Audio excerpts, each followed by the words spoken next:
साथियों नमस्कार। सभी छात्र छात्राओं को एक बिग अपडेट जो कि शिक्षा विभाग से मिला है उस पर हम चर्चा करने वाले हैं। साथ ही साथ पदवृद्धि पर भी देखो, पदवृद्धि का और शिक्षा विभाग के अपडेट में अंतर है, तो अब ये ना समझे कि पदवृद्धि की बात ही शिक्षा विभाग ने अभी कही है, लेकिन उस पर टिप्पणी हुई है, उस टिप्पणी को मैं ओवरकम बताने वाला हूं। और पदवृद्धि को लेकर हमारे जो प्रयास चल रहे थे, आपको पता होगा कि जब हम 13 तारीख को मंत्री जी से मिलने गए थे तो उनके पीए से डिस्कशन हुआ। उन्होंने बोला था कि हम आपको सोमवार तक जवाब में, उन्होंने 3 दिन का बोला था, हमने 5 दिन बाद उनसे जवाब मांगा है। तो आज हमारी बात हुई है, जो बात हुई है उसके बारे में डिस्कस करने वाला हूं। साथ ही साथ उसके बाद आगे हमें क्या करना है और हमारे लिए एक बड़ी जो खबर है शिक्षा विभाग से, उसके बारे में अगर आपने एक बार समझ लिया तो आपकी पदवृद्धि होकर ही रहेगी। और हम कोशिश कर रहे हैं कि कैसे भी करके पदवृद्धि हो। अब पदवृद्धि का मतलब होता है कि पदों में बढ़ोतरी होना।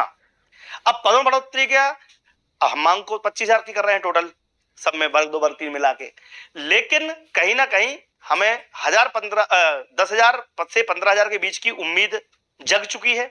और वो क्यों, इसके पीछे वजह भी बताऊंगा। लेकिन आप सबसे रिक्वेस्ट है कि अगर हमारी एकेडमी आपको सपोर्ट कर रही है तो फिर आप सब सपोर्ट करोगे तो एक बार यस सर लगा दीजिए। दीप्ति एकेडमी आपके लिए हमेशा तत्पर खड़ी रहेगी अगर आप हमारे साथ खड़े रहेंगे तो। आप ही हमारी ताकत है साहब, इसका हर एक छात्र मेरी ताकत है। तो चाहे वो पुलिस भर्ती का हो, चाहे वो शिक्षक भर्ती का हो, चाहे वो किसी भी प्रकार की भर्ती का बच्चा हो, मैं बस ये चाहूंगा कि आप हमारे साथ बने रहे। चलिए शुरुआत करते हैं आज की बड़ी खबर की। सबसे पहले आपको बता दें कि पदवृद्धि को लेकर आज मंत्री के पीए जी से क्या बात हुई, उसके बाद हमें पदवृद्धि कहां से और कैसे करवानी है इस पर थोड़ा नजर बनाना। वीडियो को थोड़ा सा 5-10 मिनट का वीडियो है एक्स्ट्रा, आप समझ लीजिएगा, पूरी बात समझ लीजिएगा, उसके बाद हाँ या ना बोलना, ठीक है। चलिए सबसे पहली बात तो ये कि हमारे पास कुछ इंफॉर्मेशन जो हमने ज्ञापन वगैरह दिया था, उस ज्ञापन का कुछ निराकरण निकलकर सामने आया है कि जो आपकी पदवृद्धि पर विचार होने वाला था उन्होंने मंगलवार का बोल दिया है। तो आज हमारी जब बात हुई है उन्होंने बोला मंगलवार को मैं अपडेट ली थी, उस पर मंत्री से चर्चा करेंगे और कंप्लीट अपडेट जो है वो बुधवार को देंगे। बुधवार को हम फोन पे अपडेट नहीं लेने वाले हैं। पहली बात तो ये थोड़ा बता दूं आपको कि हम आपके लिए मेहनत कर रहे हैं तो वो होनी भी चाहिए। ये सब डेटा जो हमने उनको दिया था, इस डेटा के बाद हमने एक चीज दिखाई, ये तो हमारा जनजाति का है, हमने शिक्षा का दिया था, तो उन्होंने आज बोल दिया है कि हम बुधवार को आपसे मिलेंगे। तो ये जो वर्ड था फोन पे, फोन की जगह पे हम मिलेंगे। तो हमारे 2 लोगों की टीम भोपाल बुधवार को जा रही है, ठीक है। आप लोग कभी नहीं बुला रहे हम, अभी आपकी आवश्यकता नहीं है। जब तक काम हमारे प्रतिनिधियों से हो जाएगा तब तक आपको घर से नहीं निकलना है। लेकिन जब प्रतिनिधियों को गलत जवाब दिए जाएंगे, जब प्रतिनिधियों को सेटिस्फाइंग जवाब नहीं दिया जाएगा, तब हमें भोपाल जाना है। बोलो हाउ, भोपाल चलने तैयार रहोगे अगर जरूरत पड़ेगी तो? अभी नहीं। तो एक बात तो ये हो गई कि हमारी बुधवार को मीटिंग है, तो जो हमने मीटिंग की थी तो बुधवार को फिर से हमारी उनसे मीटिंग है। तो ये हमारे लिए पॉजिटिव न्यूज है। जो कभी पहले मिलते नहीं थे अब हमारे प्रतिनिधि मंडल से मिल रहे हैं, तो ये हमारी पॉजिटिव न्यूज है। पहली बात कि बुधवार को हमारे पास अपडेट आएगा, तो जी सर यस सर लगाते जाइएगा। दूसरी बड़ी बात कि केवल कई लोगों के दिमाग में ये बात नहीं आई, एक बड़ी बात मैं दे देता हूं, बड़ी बात अपडेट दे देता हूं कि शिक्षा विभाग से हमें कुछ जानकारी मिली है, अगर आपको समझ में आ जाए तो बताता हूं मैं आपको।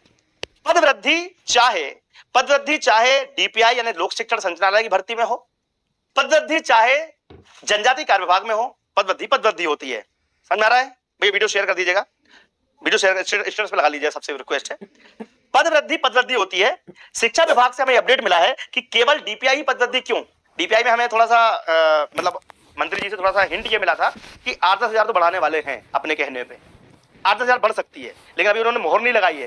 लेकिन चूंकि इन सब कामों में समय लगता है तो 45,000 तक भर्ती करने की संभावना जताई जा रही है। 32,000 थी, 45,000, डिफरेंस लगभग 10,000 का है। लेकिन जब तक होगी नहीं तब तक हमें शांत नहीं बैठना है, प्रेशर बनाए रखना है, एक बात। दूसरा, ये ज्ञापन आप देख सकते हो, हम जब भोपाल गए थे 13 तारीख को तो विभाग से हमें ये अपडेट मिली कि केवल हम ही क्यों पदवृद्धि करें, जनजाति विभाग भी है। ध्यान रखना, बहुत बड़ी बात बोल रहा हूं, जनजातीय कार्य विभाग भी है, जहां पर तो तुम्हारे पद 0 दिए गए। समझ में आया?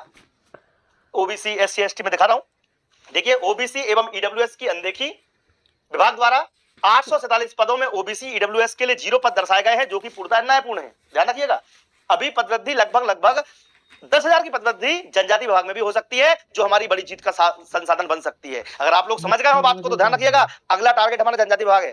समझ में आया? डीपीआई में तो हम करवा ही रहे हैं, डीपीआई में 25,000 की मांग कर रहे हैं, 8-10 हजार हो जाए तो अच्छी बात है, लेकिन अगला टारगेट क्या है? जनजाति विभाग। बोलो हाउ, समझ में आ गया? वीडियो को शेयर कर देना बेटा, क्योंकि जनजाति विभाग में भी बहुत पद खाली है, लेकिन ये लोग जवाब नहीं दे रहे हैं, क्योंकि बुधवार को एक बड़ी काम और करने वाले हैं। जो हमारा डेलीगेशन जाएगा आपके लिए, फिर तो बताइएगा। वो जनजातीय कार्य विभाग के मंत्री जी शाह जी से भी मिलेगा, विजय शाह जी, विजय शाह जी से भी मिलेंगे। ये आपके लिए हम काम करके दे रहे हैं। आपने सोचा भी नहीं होगा ये बात, ये हमारी टीम ने डिसाइड किया। सोचो इतनी बड़ी बात है। जब हमने विभाग को बोला है तो यहां पर आप देखिएगा पुनर्मूल्यांकन करके ओबीसी ईडब्ल्यूएस के लिए पद सृजित किए जाए, तो ओबीसी ईडब्ल्यूएस के लिए पद आने वाले हैं। बहुत सारे बच्चे हिंदी, विज्ञान विषय, समाज विज्ञान और वर्ग 3 सबके लिए बात कर रहे हैं हम। देखिए, देखो यहां पर ये आपका नोटिफिकेशन है साहब। नोटिफिकेशन में आपको देखोगे 0000000 ये पद आए हुए हैं। तो ये कहां का न्याय है साहब?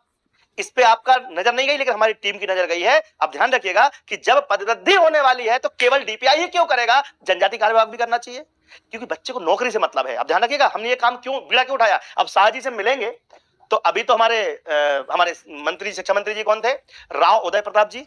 उदय प्रताप जी को भी हमने बोल दिया है। अब हम विजय शाह जी को भी बोलेंगे ताकि हमारे पास दोहरी रणनीति मिल जाएगी। हम दो बार सफल होने की कगार पे हो जाएंगे। कहीं भी मिले पदवृद्धि होनी चाहिए। ये दिनेश ठाकुर दीप्ति एकेडमी का पूर्ण विश्वास आपके ऊपर है और आपका विश्वास हम नहीं तोड़ेंगे। हम जब तक कोशिश करते रहेंगे जब तक होगा नहीं। कई लोगों ने उम्मीद छोड़ दी थी, लेकिन उम्मीद का दूसरा नाम दीप्ति सिंह एकेडमी है, उम्मीद का दूसरा नाम दिनेश ठाकुर है। लेकिन बार बार आपसे बोलूंगा मैं, भैया आपको हमारा सपोर्ट करना पड़ेगा। आप लोग करोगे तो ही मेरे अंदर ऊर्जा आएगी, क्योंकि मैं आपके लिए काम करता हूं, लेकिन मुझे ग्राउंड पे नहीं दिखता, ग्रुप में नहीं दिखता, पब्लिकली नहीं दिखता कि आप हमारा सपोर्ट कर रहे हो। तो फिर मुझे भी लगता है यार कि फिर मैं किसके लिए काम कर रहा हूं। अगर मैं आपके लिए काम कर रहा हूं तो आपको भी भैया वीडियो, किसी के वीडियो के माध्यम से हो, चाहे आपके कमेंट के माध्यम से हो, थोड़ा सपोर्ट तो बनता है यार, क्योंकि अगर आप करोगे तो फिर मैं हूं ना तुम्हारे लिए। ठीक है, तो अभी आप देखिएगा, ये देखिए, ये देखिए 00000 बहुत सारे पद कोड में। तो ये देखो वर्ग 2, वर्ग 3, वर्ग 2, वर्ग 3 में इन्होंने आपकी अनदेखी जो की है उसको हटाने के लिए देखिए प्राथमिक शिक्षक सीधी भर्ती में बैकलॉग के रिक्त पदों की जो तालिका दी गई है, इसमें आप देखोगे कि केवल एसटी के पद ही इन्होंने दिए हैं साहब।